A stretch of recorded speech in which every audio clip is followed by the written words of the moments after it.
Do you love those stick figure animations by Rico, but think you can't make them because you can draw? Well, you're wrong. Think again. Because today, I'm going to show you step by step how to create cool sticky figure animations like Rico. Let's dive in. The first step to making sticky animations like Rico is choosing the right tools. Instead of spending hours drawing, we'll use animation software that makes it easy to create and move stick figures.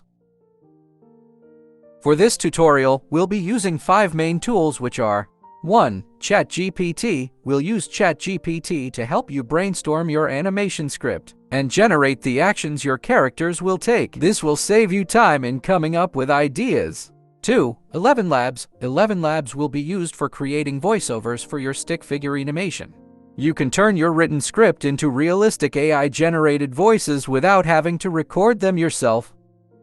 3. Photopea. Photopea is a free browser-based alternative to Photoshop. We'll use it to make backgrounds or simple image edits for your sticky animations. 4. Krita. Krita is a free professional-grade drawing software that allows you to refine your stick figures or add effects to your animations.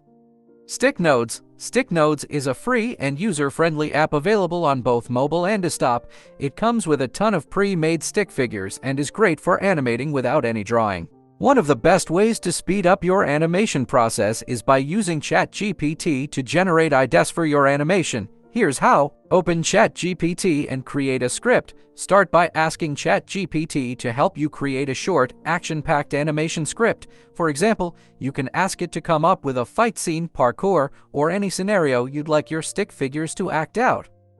Break down the actions. Once ChatGPT gives you the script, break it down into key actions that will take place in each scene. For example, one stick figure punches, the other dodges, and so on. It's time for animation. There are 2 methods I am going to be teaching us. We can decide to manually create our stick image by drawing them on Krita, or we can decide to just download a perfect stick figure from Vecteezy and then animate it. We will look at both methods, so let's head on to Krita. Open source, which means it's free to use, and you can run it on your phone, tablet, or PC. Once you have it open, click on New Image. Pro tip, aim for a YouTube or TikTok-friendly resolution.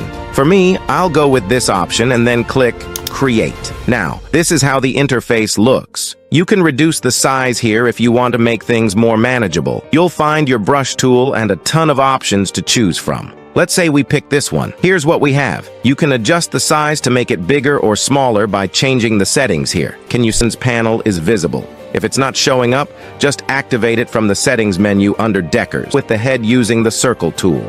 You can open a new layer by clicking on the plus icon here. Next, add smaller circles for the eyes. As you can see, we're not quite getting the second eye to match in size. No worries. This is why I told you to open a new layer. Right-click and hit Duplicate Layer. Still can't find it? Don't stress. Now, click on this Move Layer icon to shift the duplicated eye to the other side. Voila, looking good, right? Now, create another layer by clicking the plus icon again to make a smaller circle inside one of the eyes. Head over to the Paint Bucket tool to fill it with black. As you can see, we've filled it in, but check this out. You can still see some white parts peeking through. It's not quite the perfect fill we want. Here's a better way to do it. Just cancel or undo that. Go over to your tool options, click on this option, and then select Foreground Color. This will automatically fill that part with the same color, giving it a nice, clean look. Oh, and if you want to change colors, just click on the Advanced Color Selection tool here. Now, do the same thing by clicking on the new layer to duplicate that part. I'm sure it's looking great now. Let's get to the mouth. Use this tool to create a simple but steady smile. Just drag it up and curve it a bit for that perfect grin. Boom. We've got ourselves a smiling stick figure. Another super simple method I like to use for the mouth is this. After opening another new layer, grab the circle tool. Then, switch to the freehand brush tool here. Head over to your brush presets and select the eraser tool. You can easily increase or decrease the size right here. Just use it to wipe off the unwanted part. Looking good, right? Great! Feel free to add eyebrows if you want to give your stick figure a bit more personality. You can use this tool here to create the body and duplicate it. Want to add legs or shoes? You can totally do that too. And don't forget, you can use the Paint Bucket tool to fill in areas with your desired colors. This is looking pretty good, right? If you want to save your creation to your device, click on the File option here, then select Export as Image. If you choose not to export just yet and want to proceed to animation, click on the Window option here. Go to Workspace and find your way to animation. So let's head on to the second method, which is the most easiest. Head over to a website called Vecteezy. Click on Vectors and search for stick figures. Once you find one you like, just download it to convert the file type to PNG. For that, we're going to use Photopea, a free version of Photoshop that opens virtually all file formats. Just upload your file and hide any background colors if there are any. Once you're done, click on the File option and export it as a PNG. Now, let's get back to our animation window in Krita. Objects, like shaking heads, moving eyes, and shifting bodies or legs. I don't want the video to drag on too long, so we'll keep it snappy. Here are a few things to keep in mind when animating. 1. Type of image and object. Consider the type of image and object you want to use. 2. Timing. Think about how long you want each movement to take. 3. Spacing between frames. This is crucial for smooth animation. All right, let's dive right in. First things first, I already have an idea of what I want to do. I want the stick figure to come in from the left. So go ahead and copy all the layers you have. This way, you'll just need to paste and repurpose them. Do you get me? It's like splitting up all the parts and only pasting the right ones in the right places at the right times.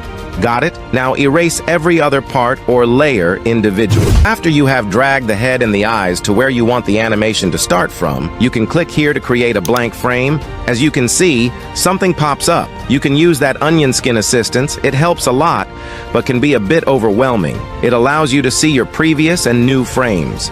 Just turn it on. Click here to set a time so the animation can begin for the first layer. I'll go over here to mark the end. Now at this point, I'll move the eye to this position, then here and here. Check this out. Cool, right? Now keep in mind, I'm not an animation expert, and this is my first attempt at creating these kinds of animations. But I'm sure you can do even better because experimentation is key. Let's pretend we want the hand to appear and start rubbing the head. If you like, you can draw another hand for the head, or just paste the one you copied earlier. I'll go ahead and paste the one I copied earlier and erase any other parts or layers. Now, I'll take that hand to the head area and use the transform tool to rotate it to how I want it to appear.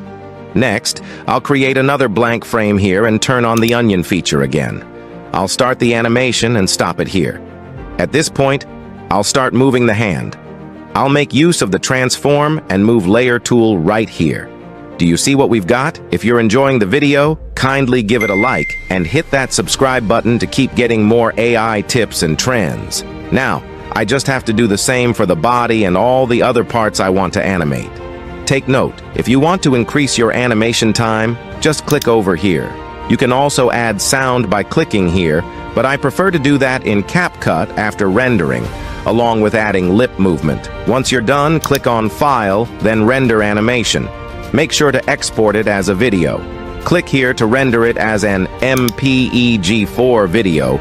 Choose your desired location and hit OK. And there you have it. You can now create your animations with ease.